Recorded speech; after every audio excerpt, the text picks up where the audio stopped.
the entire study or profession of marketing is unethical. There is a bit of a shadiness to it. People are more aware of the some of the brands that are pulling out with marketing. We are calling them out, and that's great. Go ahead and report them. I encourage you to do that. Hello and welcome back to the Career Growth Podcast. I am your host, Kalis, and we are back with season 3. And if you have not checked out our latest episodes, I highly recommend you backtrack real quick and check them out because we have been working hard all summer. So, we've been working hard, like I just mentioned, but you know who else has been working hard? Marketers who are looking for jobs. Countless messages across the boards online. Why can't I find work in marketing? Why is it so hard? What do they need? Why are my traditional, list of skills not working anymore? Questions upon questions upon questions. But here's the thing. Before we could answer that question, there is a very, very important foundational question that you need to ask yourself. And that is marketing the right job for me in this day, in this age? And here to answer that question for us is our favorite social media manager, Angel. She has been on the show before, but today we're actually, for the first time, diving into how she ended up becoming a social media manager in the first place. Because, interesting fact, Angel's first job was at Capital Placement. Yes, Plot thanks twist. for answering that question for me.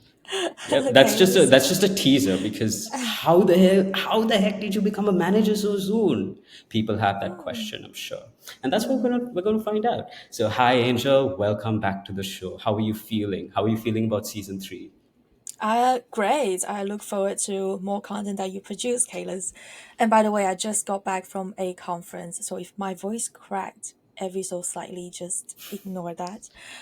But yeah, I can't wait to share my journey and help anyone who's thinking about if marketing is a right industry and career path for them. Absolutely, and we're really excited into to dive into that as well. Okay, so hey, Angel, let's just build a little bit of context for folks here. So, how did you start out? Where did you, kind of build your base for your tertiary education? Can you give us a bit of a background about where you came from? What kind of a person you were, what kind of a student you were before you chose your university course? This is a very big question, and I have a long answer and a short answer. For this, I'm going to go with the short answer. For anyone who doesn't know, I'm originally from China, and I came to the UK to do my A levels. After that, I did a bachelor's degree in fashion management at UAL, that is University of the Arts London.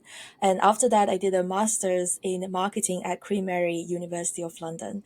And then obviously after that, I got a job here at Capital Placement, which is my first job, and I've been here for about 3 years now. That is a very short version of my entire It's journey.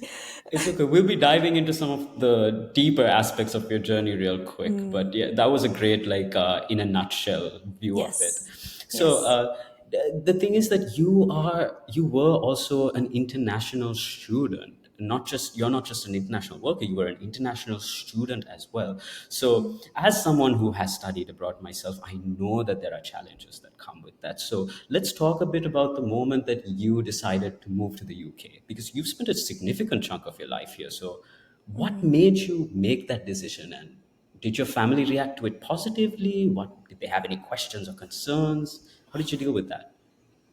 That sounded I like you had a long conversation. I've been avoiding to talk about this topic for the longest time, and I can't believe I'm sharing that here. And the key reason why I try to avoid talking about it is because obviously, when I first came to study, it was a mutual decision that we made as a family. But afterwards, it's me as an adult deciding if I want to continue with another degree, if I want to get a job, what does the future look like for me.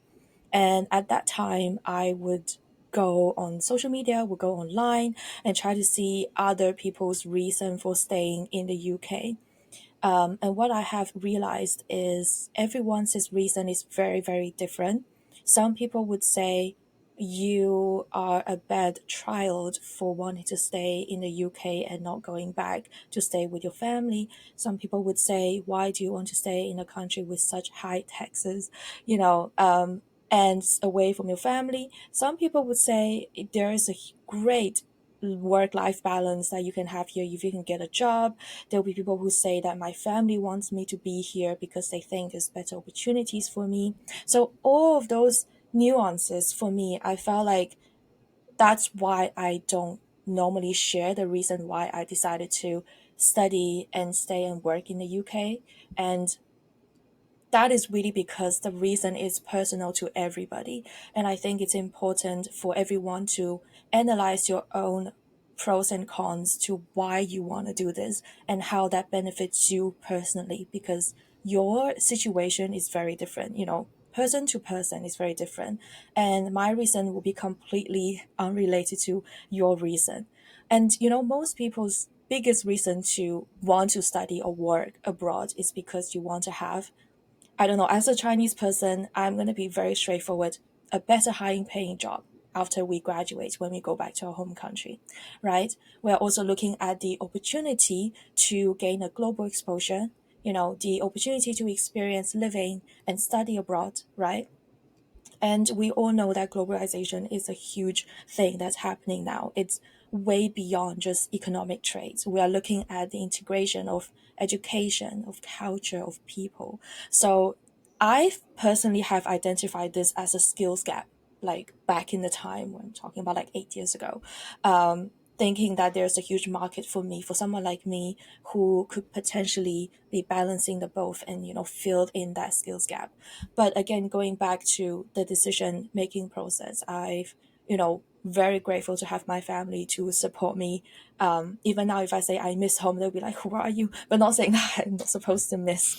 You know, my family. Yeah. They do. We do visit each other really often. I don't know what future holds for me right now. I think I just, you know, make that decision at that time for that situation, and I don't normally look back. You know, it's about what happened after you make that decision. How do you Yeah. make the most out of it? You will never know what happened if you choose another path, right? It's So true. like my friends as well, my friends who knows me since primary school, middle school, they know me better than I do. They will say, "Go, why are you here?" So I'm very, very, very grateful for the level of support that I received. And obviously choosing this is not easy, and that's why I'm here to share more about my journey. Yeah. It's not an easy road. Even I've heard as well stories about parents who are not being supportive and stuff. Yeah. It happened to several of my close friends. I think that there are obstacles, both external, internal, that you'd have to face. But I think one of the biggest things that we experience as people of color, I suppose, would be cultural differences. Because for me, Mm. it's just sort of like in certain places, it's like don't wear your shoes indoors, and in some places, I see shoes on the couch, on the sofa, in the Mm, bathroom. Oh, mm, mm, when my friend, whom I won't specify where they're from in case the trolls get to us, but it's a very mm, big country that loves eagles. He wore his outside shoes mm. into my bathroom, and see, Gel, that's like a minor color. Yeah, right. immediate gel. Did you experience a cultural shock or like any big cultural differences when you first moved there? um, well, I guess I would say when you are um, at a younger age, and that includes all the way to late 20s, I think, and even your 30s, it's very important to keep an open mind and understand where other culture is coming from. I guess that's the main reason why we are abroad, or that's why we choose to be abroad, is just to see, oh, like there's a different way to do this, there's their own rationale of doing this. And it's important at the time for me to keep a very open mind. And luckily I was, because we are like at the time for me as someone who's like, you know, going into universities or was just in high school, everything is new, everything is learnable, everything is understandable, I guess.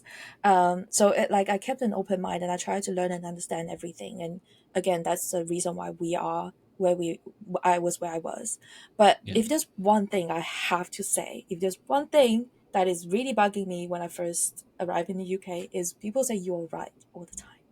Like I would walk past my teacher, and then she would say, "Hey, Angel, you're right," and I was like, "Do did anything happen to me? Do I not Do look I look okay? all? Do I? Is there any? Did do you know something I don't know?" So, and then for me to realize, okay, it is because it's their slang. They say this randomly when they walk past you, just to, it's a bit like, "Hey, how are you?" And you don't take it seriously, right? If they are not your Yeah. close friends, "How are you?" "I'm good," Yeah. that kind of thing. So they will say you're right. But when you translate that into Chinese, it's basically said, "Are you okay?" Like very severely, in that severe Yeah. way. So that was something I had to learn when I first Yeah. came here. It's a bit of a shock, but it was fun to know why. I actually went and asked them, "Why did you say that? Is Yeah. everything okay with me?"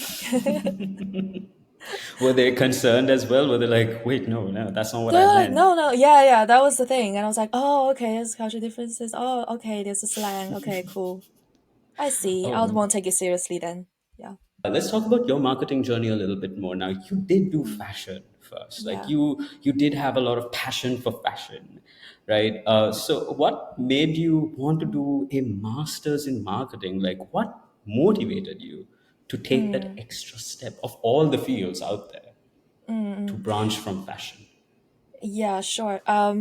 For anyone who's I know it's super niche, but for anyone who's studying fashion management and wondering what it is about, so for anyone who doesn't know, it's studying management but under fashion context. So we do cover anything related to what you normally would cover in a management course, and what we add on is something that's more relevant to fashion, which is buying, merchandising.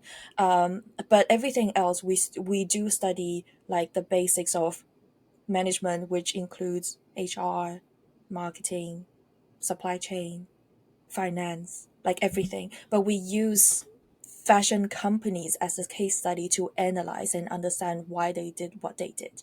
So while I was doing that, and I think we also cover entrepreneurship as well. That was a really fun project we did. We have to start our own little company, and then everyone has to do a bit of everything to make sure our product works. It was really fun. It was a fun time at UAL.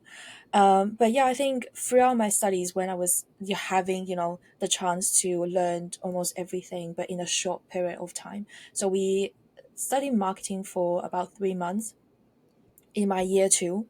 And I was like, oh my God, like I kind of like this. Like it kind of, my style. Because I am a creative person and I'm also a very logical person. So I feel like doing this allows me, like doing marketing and studying marketing made me realize I can be a logical person but be creative at the same time. And those two of my strongest traits as a person. So I would recommend anyone who wants to know, what is a good career path for you. You could do a career aptitude test or a personality test, because which trait is, which one of your traits is the strongest. If you are a outgoing person, anything that is related to communication or teamwork would be great for you. And if you're someone who is more focusing on analytical work, anything related to data will be great for you. So that's what I have realized, was I am both logical and I'm creative. So marketing is something that I really enjoyed doing. That's why I decided to actually dedicate a year to study just marketing. Yeah, that's amazing. Mm, And it's rare to find people who can confidently say they're like significantly creative and mm, also logical. mm, mm, So to get to that point, of course, you need to like understand yourself. You need to take an aptitude test. You need to do mm, like SWOT analysis, get to know yourself better, to be able to know where to place yourself in general. mm. So I think in that way, it's a very smart thing to do aptitude tests whenever you get the chance. Kind of figure Yeah. yourself out before someone else does it for you. Yeah. Which Yeah, listen, like it's not easy to figure out what's best for you because I always thought I'm a creative person. I did really well in arts in A levels, and when I went into studying management, I really struggled with like finance and stuff. I was like, am I that analytical? Not really, but am I that creative? If I just design, Yeah, would it work? I don't think so because I'm not as creative as some of my best friends who went into St. Joseph Martins who did designs. So and then I found out, oh, there's something called marketing. Oh my god, this is perfect for me. You are yeah, operating, you have the same end goal, but you have your own way to achieving it, and you can't achieve it by just having the numbers. You need to have creativity to achieve that goal, yeah, and you can't not have creativity in marketing. So I was like, that's perfect for me. I'm very happy about that. So it's a journey, yeah. definitely. It I is a struggled a journey, lot. and now you're Yeah, here. yeah. And here's the other thing about this is that you did mention that you struggled a lot, and we haven't Mm, really, we haven't touched on that just yet. But I mm, do think that being able to find out, like you said, you can't have marketing without creativity, and that is mm, so, so true. But you can't just have to be an entirely creative person in this day and age without mm. technical support and without numbers to kind of back you up and help you Yes. improve. I just wanted to like add a little bit in there Mm, because creativity is like super important. But mm, I'm just learning myself as well how mm. important it is to always have numbers to kind of back you up. And Yeah. it sets a benchmark for you to grow from there as well, which is Mm, super helpful. mm, So let's go on to our first Reddit story of this episode. This is going to be a bit fun because mm. it's something which many people find relatable when trying to break into marketing, and it's particularly relatable in this very moment. So, Yeah. this Redditor says, can I be honest? Why is it so hard to get a job in marketing right now? I just graduated from a prestigious university with 2.5 years of experience. I've applied to over 150 jobs, had 5 interviews, and have gotten none of them. What can I do to get hired? Am I missing something? Well, Angel, what do you think they're missing? What can they do to get hired? It is hard to get a job nowadays. Marketing is also hard. When I was looking for, like, I was there, I understand this feeling way too well. When I was looking for a marketing job, it was during COVID. So that was like, that was dead. Like, I still today, I don't know how I got this job. I'm not even joking. I think I can ask my, my boss, but, I don't know how, but like, what I have noticed from what you just said is they've actually, other than applying for like X amount of jobs, they've gone through 5 interviews, right? 5 interviews is a significant amount of interviews that you have gone through that have failed. And I'm not Yeah, saying you are the problem, but you might be. So what I would suggest is might. you might be, because if you have gone past the CV stage and you've gone into the interviewing stage, that means what you're now being evaluated is a lot more than what's on the paper now. Yeah, Now it's about your interview skills, right? It's about how you present yourself, how you answer interview questions, how you communicate with the employer. So if you have been rejected from one to, or maybe you know the reason why you got rejected. I know the reason why I got rejected from my previous applications, and to understand if it's your problem or is it the company's, something came up. Maybe someone else took the job before you, or maybe there's a change in leadership, and there's a change in the need for this position. So you need to understand, if it's your problem, then ask for candid feedback. You need to yeah, understand why you fell at that interview, and the yeah, reasons might shock you. The reasons could be your answer has, it's completely irrelevant to the question. Or it could be, we don't think you are a great culture fit. And in that way, we are saving you from troubles years ahead. So there are a mixture of reasons, and I would strongly recommend anyone who has gone through the interview stage and got rejected to ask for feedback, and just yeah. say, I really want to improve. It would be great if you can tell me how I can, Absolutely. why I got rejected as well.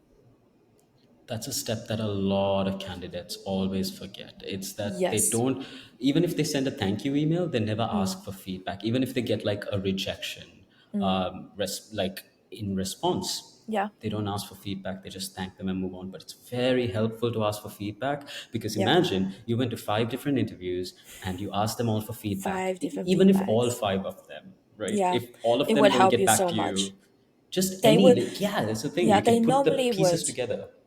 They normally would if you ask. And there is really no loss to you since you're not going to be, working for them anymore. It's fine just to say, appreciate the opportunity, really love to know how I can improve, and also the reason why I got rejected.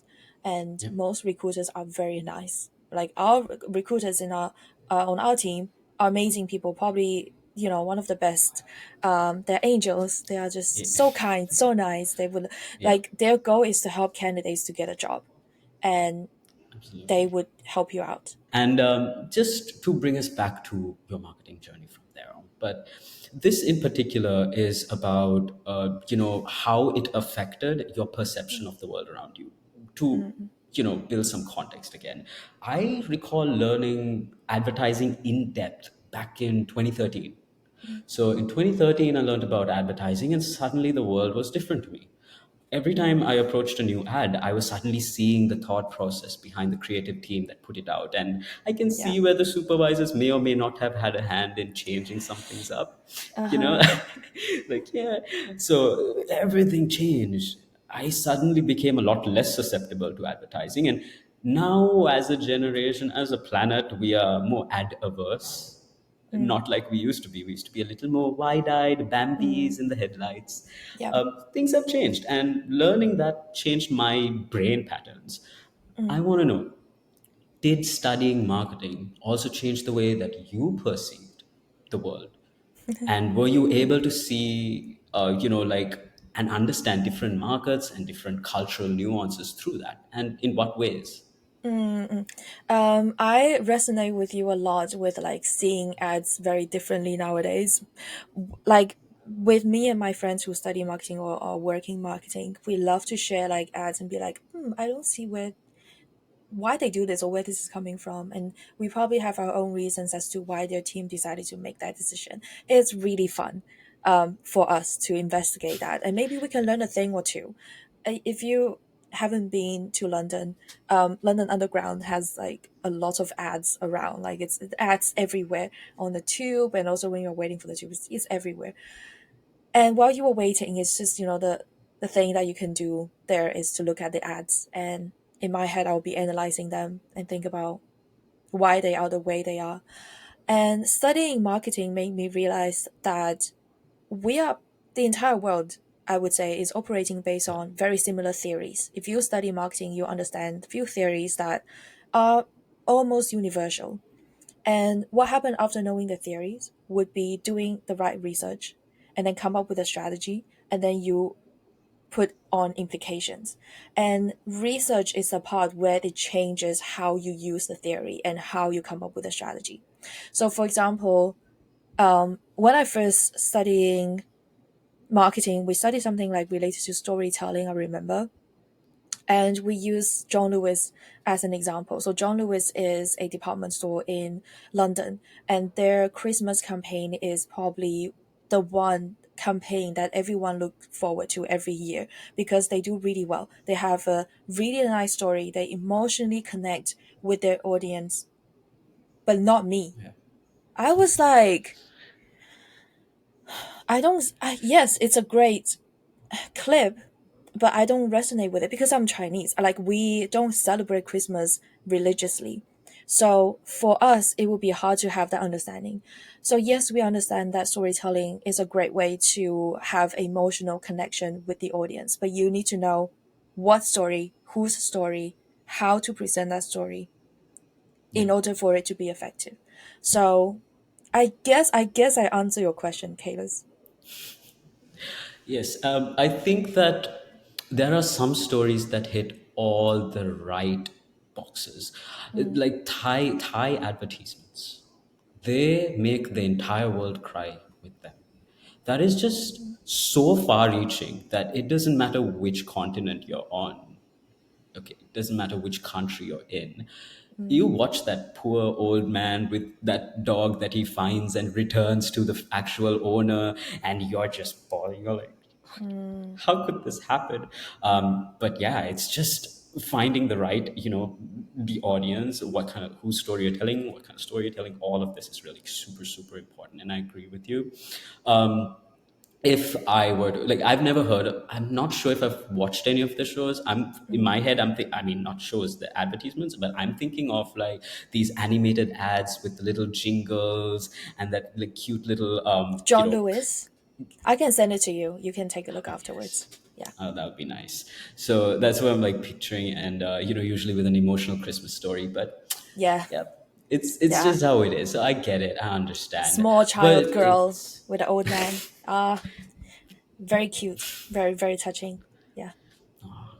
that's it's all about storytelling at the end of the day, I'd say, Mm, overall. mm, But let's talk a little bit more about your job as a marketing professional, mm, because yeah, you've been here for 3 years now, but I'm pretty sure like when you were fresh faced, you had a few like shocks during your first role, because this is technically your first role. So what if any shocked you the most about your role and had you questioning, did I pick the right career? Should I be here? Ooh, what was it? mm. Tell us, I spill see the you are tea. you are digging some tea here, Kaylis. Let me see how I can give it to you. Using the podcast as an excuse to get all the tea. um, if I were to say any shocks, I would Yeah, say before this job, working as a social media assistant, that was my first position when I got to CP. Before that, I was working on something that's more related to the data side of marketing. So, for if I'm using marketing as an example for anyone who doesn't know, um, just ad capital placement, we have so many aspects to marketing. We have performance marketing, which relates to ads, to campaigns, about data, about traffic. We analyze everything like cost per click, region of conversion, all that kind of stuff. And that is performance marketing is what help us to generate the revenue, directly. And then we also have SEO, basically improving your search results and your website, and basically improve your organic reach. And then we have content marketing, which is to mainly deal with creating and sharing relevant articles, videos, podcasts, and other medias to bringing a brand to life. So I was more involved back in the day before I joined CB with performance marketing, analyzing all the data. It has nothing to do with creativity. And I realized it's not the best for me. I don't feel like I was excited to go to work. I don't feel like yeah, there's much challenges because everything is almost predictable. And that's why I said before that I understand marketing was something that I wanted to do, but I didn't understand marketing in terms of like in real life, yeah. what you could possibly do. There's so many branches when it comes to marketing. And I True. thought anything related to marketing would be creative. And I was wrong. So, lesson learned. I was like, but to be honest, any work experience is good experience. I've learned how to be super detail oriented. I know I can pull a spreadsheet very quickly. You know how I am, Kalis. Yeah, I do. I Um, so do. like those are very, very good skills to have. But then to do something that I'm really passionate about would be creating things that are interesting, that are fun, that is making a brand to life. So Yeah, that was a shock, I guess. I thought everything related to marketing would be fun, but it wasn't the case. So if you are thinking if this is the right job for me, two things that you can consider. First thing is, within this industry, are there any other things that could suit me better? The second thing is the company the problem, not you? Because even when it comes to the same job, it looks differently in each company. So two things that you can consider. And if you realize that you are not happy at your job, like it's really bad, take your action, move on. Knowing what you don't want is yeah. is a path already. So True, and I agree. Especially with knowing. as you're doing something, you're not enjoying it. You don't have to enjoy your job every single day, every minute of the day, but there has to be some kind of, like give and take there. Like what you're putting in should make you feel a little bit fulfilled at least. And when that is not there, you're kind of in trouble. But you got to sit back and you got to analyze these things. You really got to like take a look at, like, vet the employer, see Yeah, if it's something, if there's a mismatch here with what you want to do and what they want you to do and their yeah. expectations.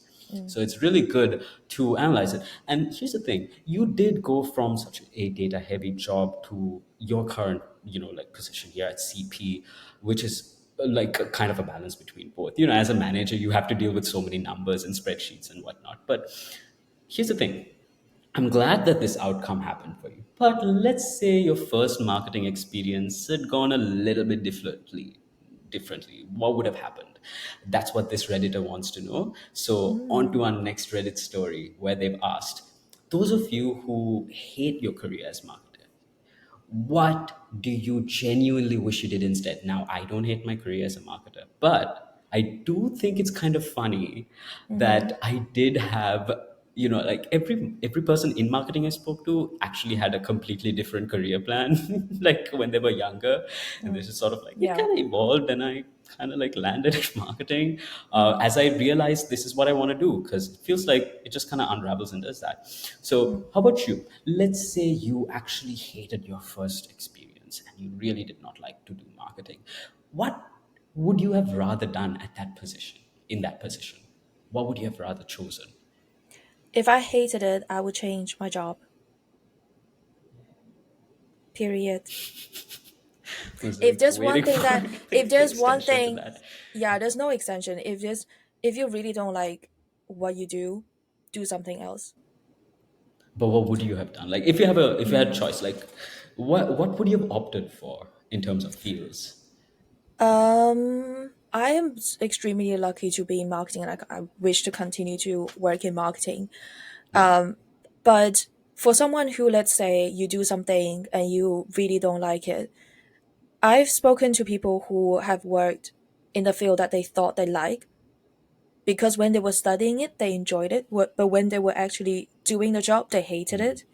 yeah, I don't want to dig too much into the details as to what was the reason, because it's a very complicated subject. But yeah, if the end, um, if you have identified that it is the industry that you don't like, speak to other mentors, find another job, do your yeah, some courses, and try to do another internship just to test it out. The, yeah, the the only thing that you should do is move. Wherever you move to, it's up to you, but move.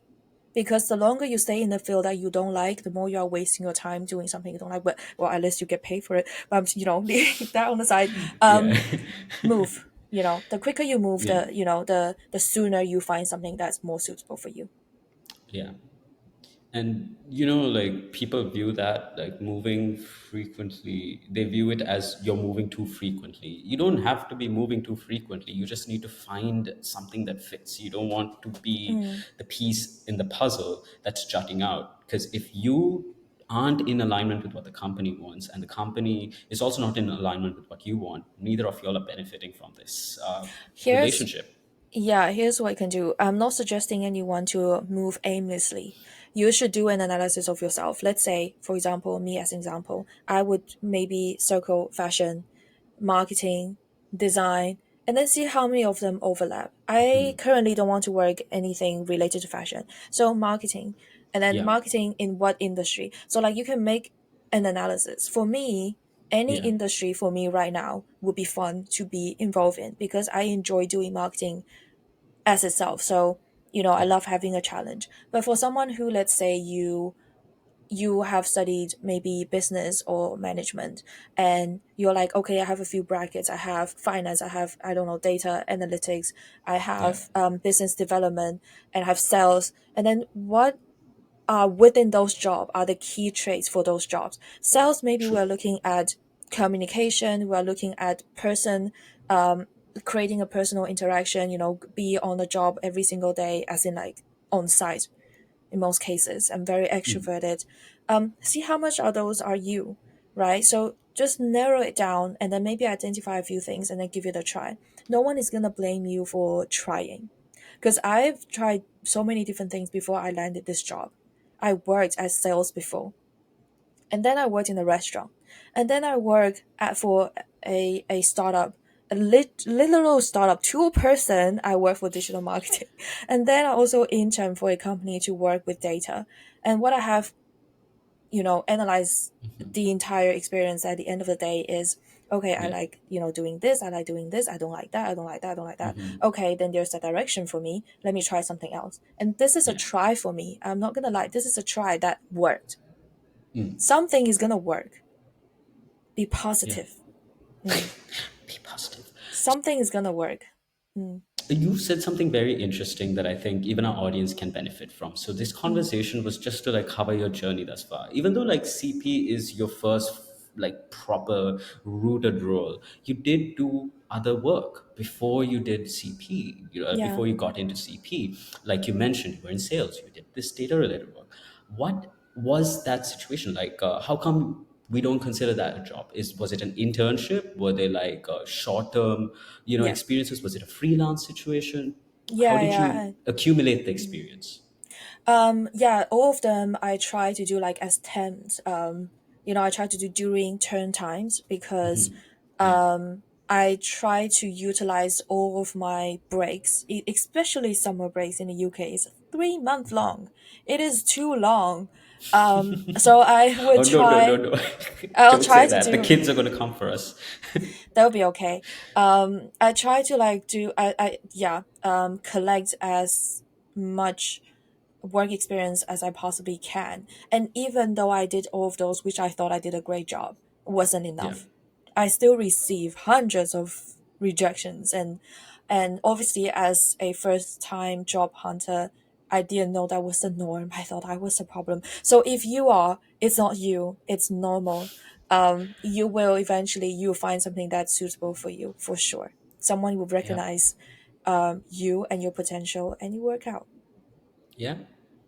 And this we just spoke about this other thing as well, like with Kristen Sesto, we were talking about nascent industries, like up and coming new industries, which is providing like a plethora of options for younger generations. They don't have to just stick to the traditional roles that have been, built at these traditional companies. There are these Yeah. new niches, undiscovered, just been discovered, that's giving you like crazy opportunities. Mm. So keep an eye out on those. You might Yeah. find something you like. Yeah. Like wax candles and stuff. Like it's just super diverse. There are people who just Mm. like food shaped candles, the Mm. bars of soap that look like flowers. So many random niches popping up that are doing really well, surprisingly, which Yeah. I also am seeming to enjoy more than on my TL. I just really appreciate all the job opportunities that's going to probably crop up over the coming few months, actually. Mm. So let's also talk a little bit more about the present, because we all know that marketing has gone through a significant shift. We've spoken Mm. about it, like the shift in general overall before, but in contrast to your experience from a few years ago as a budding marketer and as a manager who's overseeing a team herself Mm. today, what are the challenges that you have noticed that marketers face today that wasn't there before or has evolved from what was there before? What Mm. do these youngsters, need to expect? Oh, youngsters sound so old. These youngins, what do they need to expect? One of the biggest thing that I've experienced is how fast everything changes. And if you stick to one way of doing things, you get left Yeah, out. You need to be okay, understanding the theories is one thing, being able to apply it is another. And when you first started out in a marketing job, you don't get to use all of the knowledge you have learned. At least that wasn't the case for me because I went into social media, so I focused a lot more on only these aspects in the business. So for me, when I first started out 3 years ago to now, the main thing that I've noticed is how fast everything changes. And when you first started out doing a marketing job, you tend to start at a niche. So for example, you might start with I don't know, social media is one way, copywriting is another way. That's what Kayla's you start out with. And you don't get to apply all the knowledge that you have learned. Instead, you have to be really, really good at that niche that you got into. So the changes, oh my God, I have to use this example. I've been dying to use this. I think a year ago, TikTok can publish a video up to a minute and 30 seconds, and Instagram can only publish up to a minute. And then YouTube maximum Yeah. publishing time is 30 seconds. I have a video that is a minute and 3 seconds long. I can only publish that on TikTok. And then I have to tweak it just for Instagram. And then I have to tweak it again just for YouTube. Like, and then obviously now they have increased the time limit you can post, but that was a huge struggle for me. Like, things are Yeah. changing really fast, obviously, but you need to learn how to adapt to them. Yeah. And do I even need to mention about AI? Like, how fast that has happened for us, and how do you use it to your advantage when you are coming into this field, right? So Absolutely. Yeah. being able to adapt really quickly and learn really quickly is more important than how deep you understand all the theories in marketing. For This sure. is true. This is Yeah. true. I think I also have struggled with kind of practicing that theory that I learned Mm. in real life, because what you Same. see in a Mm. textbook is, Different. you can see that, and it is different, and every scenario you're put in as a marketer is vastly different. Like, even if there are similarities, that is your unique circumstance for you to figure out. Like, problem Mm. solving is a big deal here. And Yes. you did say that it's important to learn and evolve and, adapt Mm-hmm. as these changes happen. But Mm. what kind of skills or competencies, what new skills or competencies, let's say, do these young marketing professionals need to have today in order to keep up with those changes? What would you recommend that they spend time on? Mm. Obviously, like, well, we can break it into two sets: the hard skills and the soft skills. I personally actually leverage towards soft skills because the hard skills are covered mainly when you were studying. But obviously, if you didn't study marketing, then understanding the fundamentals are very important. Know your STPs, knowing Yeah. what builds a brand, know different ways of marketing communication channels, knows about, customer psychology, knows about what persuade a purchase, know about the purchasing journey, customer journey, all that kind of stuff. Very important. But if you have studied those, then what you need to focus on will be the soft skills. They are way more important when it Yeah. comes to operating on the job. So Yeah. I think I just mentioned about adaptability and how fast you can learn, but teamwork is a very important thing because you won't be working by yourself in the marketing team. The marketing team is very different than other teams, and you don't normally have repetitive work that is overlap with someone else. So in order to achieve a project, you normally need maybe two, three team members to, accomplish it together. So, Yeah. communication is really important. Um, One skill that I kind of lacked at the very beginning was also understanding the numbers and the state and the data and commercial awareness as well. That's still something that I'm continue to improve on, but that is Yeah. another very important skills because you need to understand what the business end goal is for your actions and your strategy to align with that. You can have the best Yeah. strategy in the entire world that has nothing to do with what what the leadership wants, and you are spending time and energy for nothing. So that too. Um, Yeah. Time management, say no more, probably the most basic thing. Um, and try to get better at time management and organization as you go while you were studying, and try to develop the skills as if there's a degree to it. So you can be good at management and organization. I was good at it probably 5 years ago, but throughout the past 5 years, I learned to do better at this. And I didn't realize there's a degree that you can build on when it comes to these soft Yeah. skills. So never think that you are good at it and that's it. There's always ways that you can improve and do better, and Yeah. you can learn from other people who did really well in those skills as well. They're not easy to learn by yourself, but if you don't, you usually, a lot of people tend to pick up soft skills a little passively. It becomes ingrained in their personalities, and therefore, Yeah, like you said, salespeople, very communicative, very much like people facing, right? Whereas in marketing, we're like an organ. We're not an organ. We're not individual organs. We are a single functioning unit, each of us having our own silo, that needs to work together cohesively to keep this organism running. yeah. It's just like, so there is so much to learn. There's always more to learn. Mm. And there's everything's free online. Like, there's so many free courses that you can like up your technical skills. But when it comes to soft skills, I think it's a different process to how you would learn a technical skill. It's more like you got to implement a soft skill to actually learn it, whereas Yes. technical ones, you could be like theory Yeah. practice, fine. You know Yeah. what? That's why you need to do that internship. You think doing that internship is because you need to learn, you need to use the knowledge that you have learned from schools, but no. It is for you to understand, for you to improve your Absolutely, soft yeah. skills and understand how important it is to be in the workplace. At least that was the case for me. Yeah. I agree, yeah. And we'll go on to our final Reddit story. This one is a bit spicy, folks, but we got to address it because I'm pretty sure folks have this question. So, this Okay. Redditor asks, actually, they state more like it, the entire study or profession of marketing is unethical. I think as the field grows, we see more and more invasive ads. The whole idea behind marketing is exploiting the mind of people to influence them to buy something they otherwise might not have. A simple advertisement is one thing, but when I read things like how stores use scent to influence you, I draw the line.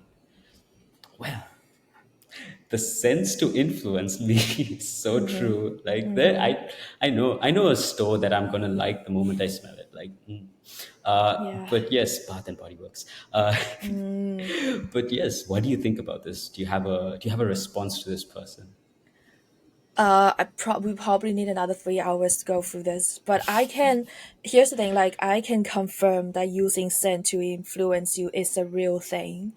But I'd like to go back to what this person said about convincing you to buy things that you otherwise don't need or something like that. Yeah, you I might not. think Yeah, might not need. I think that is debatable. And I might sound really harsh here, but if you are an adult, you decide what you need and what you don't need and what you buy and what's important for you. Like, that's why it's important for us to have budget, to budget every month and to learn more about personal finance, because you are the only one who will decide what you're going to buy and what you are not going to buy. But obviously the goal of marketing is to let more people know about your product, yeah, and that's why we are here. If there is no demand, there is no supply. If there is a supply, then obviously we will try to get that quantity to go up. Um, but here's the thing. I don't want to fixate it more on the scent, because if we are talking about scent to influence you, we are talking about the entire perfume industry. And that's why yeah, we use perfume, to use candles or even deodorant, if to that scent. yeah. um is why we do that, but I don't want to go too deep into it. I can't speak for the perfume We can industry. do this on the next episode. Yes. But what I could say is probably what influence a person's purchasing decision. It's a very Yeah, complicated thing.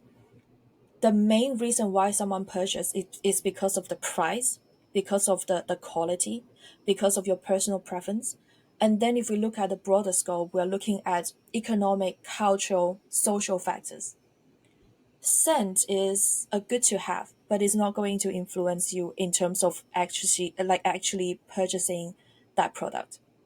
So yeah, I don't know. I guess, is marketing ethical and unethical? There are situations where brands are overly abusing marketing and that's the line that you draw faking between. faking things, Yeah, like those things we don't like. I have to be honest, like those are very unethical. There are true, ethical practices and unethical practices.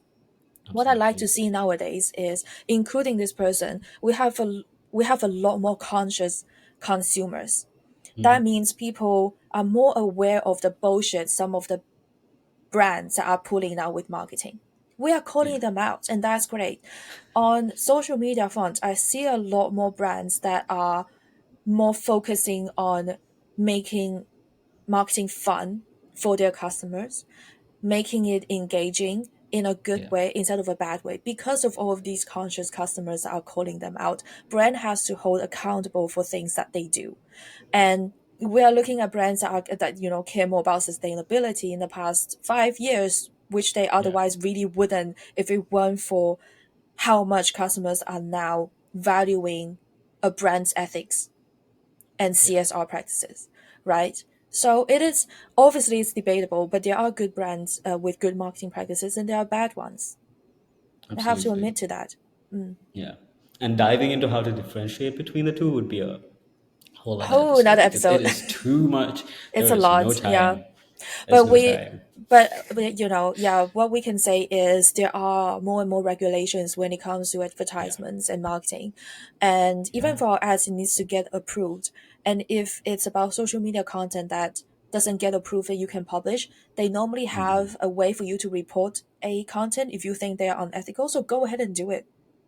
Genuinely, if it's Yeah. really bad content, or if it's like, if it's unethical content, if it's advertising based on people's, whatever, I don't want to name those things, go ahead and report them. Yeah. I encourage you to do that. Report bad That's, ads. yeah, that's how we can add more Report them. regulations when it comes to advertisement. Yes. But yeah, since we're running out of time, last question to you, Angel. And this one is, what you're known for, your wise old owl at like advice. So, to those who are struggling to determine if marketing is right for them or not, what words of wisdom would you give? How could you help them identify? I think no one else can make this decision for you, and you have to make it for yourself. And once you make that decision, work on it, and you can always change your mind if you want to. It's not something that you decided once and it will forever stay that way. So giving yourself that freedom to change, but also the strength to stick on to your decision and work hard, because you get rewarded for sure if you do what's right for you. Do what's right for you. It doesn't have to be marketing. Hashtag do what's right for you. Hashtag it doesn't have to be marketing. Um, wise words as expected. Good Thank advice. you. Thank you so much, Angel. Put it to use, folks. So that was the conclusion of our episode. But of course, thank you so much, Angel, for joining us. Thank you so much for all your wonderful insights.